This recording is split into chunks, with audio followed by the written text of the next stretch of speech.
Hello everyone, কেমন আছো সবাই? আশা করি সবাই খুব খুব খুব ভালো আছে। আমি ভীষণ ভীষণ ভালো আছি। আমার স্মাইল দেখে মনে হচ্ছে না ভীষণ ভালো আছি। তো আমি আগের ব্লগে বলেছিলাম যে আজকে সোনার ষষ্ঠী পুজো, সোনার পুজো কী হবে না আমি সবই তোমার সাথে শেয়ার করবো। তো তোমরা শুধু ধৈর্য ধরে ভিডিওটা দেখো, কী করছি না করছি, কী খাচ্ছি না খাচ্ছি, কোথায় যাচ্ছি না যাচ্ছি, কী হচ্ছে পুরো তোমাদের শেয়ার করার চেষ্টা করবো। তোমরা শুধু ধৈর্য ধরে ভিডিওটা দেখো আর চ্যানেলটা লাইক কমেন্ট শেয়ার আর সাবস্ক্রাইব করে দিতে ভুলো না কিন্তু। তো চলো তাহলে ভিডিওটা পুরোটা দেখা যাক। লঙ্কা হ্যাঁ লঙ্কা দিছি আর এইটা ফুটো হয়ে গেছে না ছিটকে মানে বেশি হয়ে গিয়েছিল, বেশি দিয়ে ফেলে। আরে ওটাই তো বলদিন ঝাল তো ওই লঙ্কা চোখে যদি চাষে না থাকতো।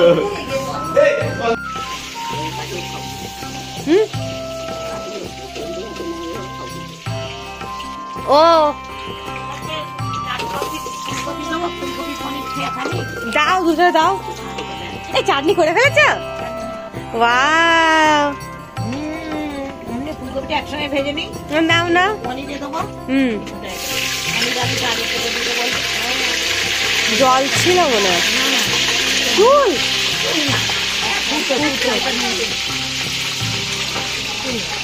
ও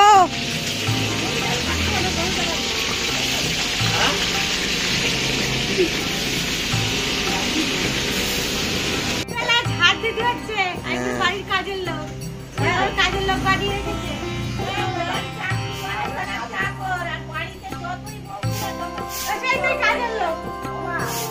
তো তারপরে এখানে আমি ঠাকুরগুলোকে গুছিয়ে নিচ্ছিলাম আর হলো পুজোর গোছগাছ করছিলাম, কারণ সবাই ওদিকে ব্যস্ত ছিল কাজে আর আমি এই দিকটা দেখি আগাগোড়াই। তো দাদাভাই এখানে ফুলের মালা এনেছিল, একটু বড় বড় ছিল বলে এগুলোকে ভাঁজ করে দিচ্ছিলাম, আর গোলাপ ফুল যেটা ছিল সেটা মাঝখানে দেখতে সুন্দর লাগবে বলে সবাই হেল্প করছিল। আর পুরোহিত 9টার সময় আসার কথা ছিল, ওই জন্য একটু ফার্স্টই করছিলাম যাতে লেট না হয়ে যায়। তাও করতে করতে ঠাকুরমশাই চলে এসেছিল আর এখানে ফুলগুলো গুছিয়ে রেডি করে রাখছি।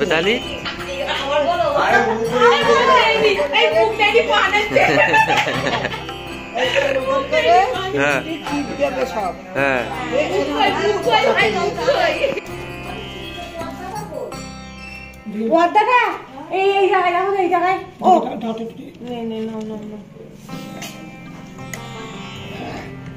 গেটে দেবো, তাই গেটে দেবা। এখন তো পড়ার দেওয়া যাবে না, কিন্তু এখন দিকে দাও 10-15 মিনিট পড়ার দেওয়া যাবে। কি করতে বেলুন সাজাবো আমি, গেটে তুমি বসে থাকলে হবে জানো। তো তারপরে আমার গোছাতে গোছাতে দেখতেই পাচ্ছ ব্রাহ্মণ চলে এসছে আর ওপরে এসে দেখি এরা বেলুন সাজাচ্ছে, কারণ ছোটো করে একটু ঘরটা সাজাবো তাই জন্য একটু বেলুন সাজাচ্ছিলাম। আর তারপরে নিচে গেলাম, গিয়ে দেখলাম 21টা সরা অলরেডি সাজানো হয়ে গিয়েছে আর দিদির এখানে বসে আছে। পুরোহিতকে কি প্রয়োজন করে আমি একটু উপরে গিয়েছিলাম আর তারপরে দেখো কত সুন্দর করে একটু সাজিয়েছি ছোটোখাটো করে, কারণ টাইমই ছিল না হাতে। আর তারপরে সকালের এখানে টিফিন হচ্ছিলো, সবাই চলে এসেছিলো, লুচি আর আলুর তরকারি করেছিল, এরকম কিছু একটা মিষ্টি ছিল, সবাই মিলে এখানে খাওয়া দাওয়া করছিল।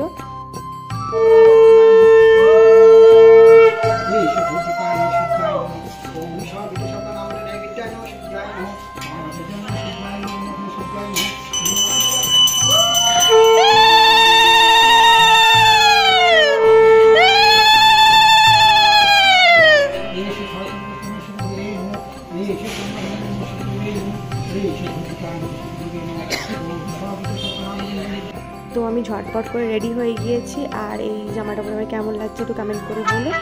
চলো তাহলে। দেখো কি বদমাই, এটা আমার ভাই,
তো তারপর এখানে ভালো বসে আশীর্বাদ গিয়েছি করো। এই তোমাদের একটা মেয়ে সবার কাছে আসুক। সবাইকে আলতা Thank পরিয়ে you. দেওয়ার জন্য আর সবার কাছে ষষ্ঠী পুজো করে বললাম, আমার একটা প্রথমে মেয়ে আলতা আসুক। পরালাম।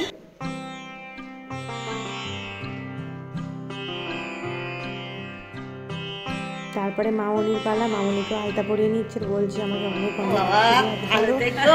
মানে কি বলবো, যাই হোক। যাও।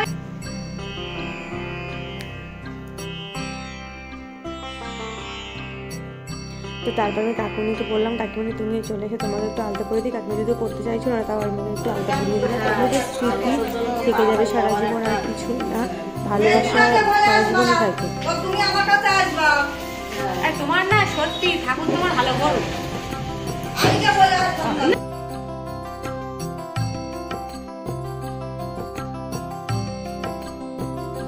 তারপর এখানে মাসিমণিকেও আলতা পরিয়ে দিচ্ছিলাম, কারণ আমার আর বছরে জানো আমরা আজকে যার জন্য এই চাবল জন্য তার জন্য আসতে পারি হ্যাঁ, ও দিদিভাইয়ের কাছে না না তোমার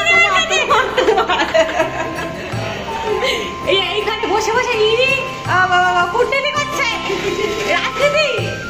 রাজনীতি করছে।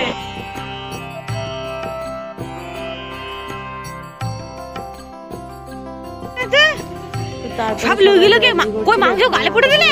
আমি একটু আলতা পরে দিলাম। তুমিও সাথে আলতা কেমন? ও মা আমার একবার ডাকলো না মাংস লুকলুক দাঁড়া বলছি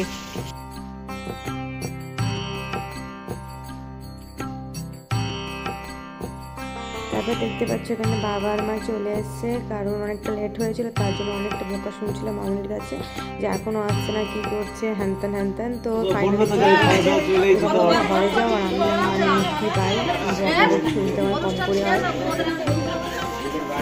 দিদি কই প্রেম এই, মানে বিয়ারে ফেলালে। মিষ্টি পাপ, চলো মানে মানে দিয়ে ফেলি ডুব, তুমি আমি মিলে এই না দিলে। সাইকেলের ঘাপ করে ঢুকিয়ে দিয়েছে না।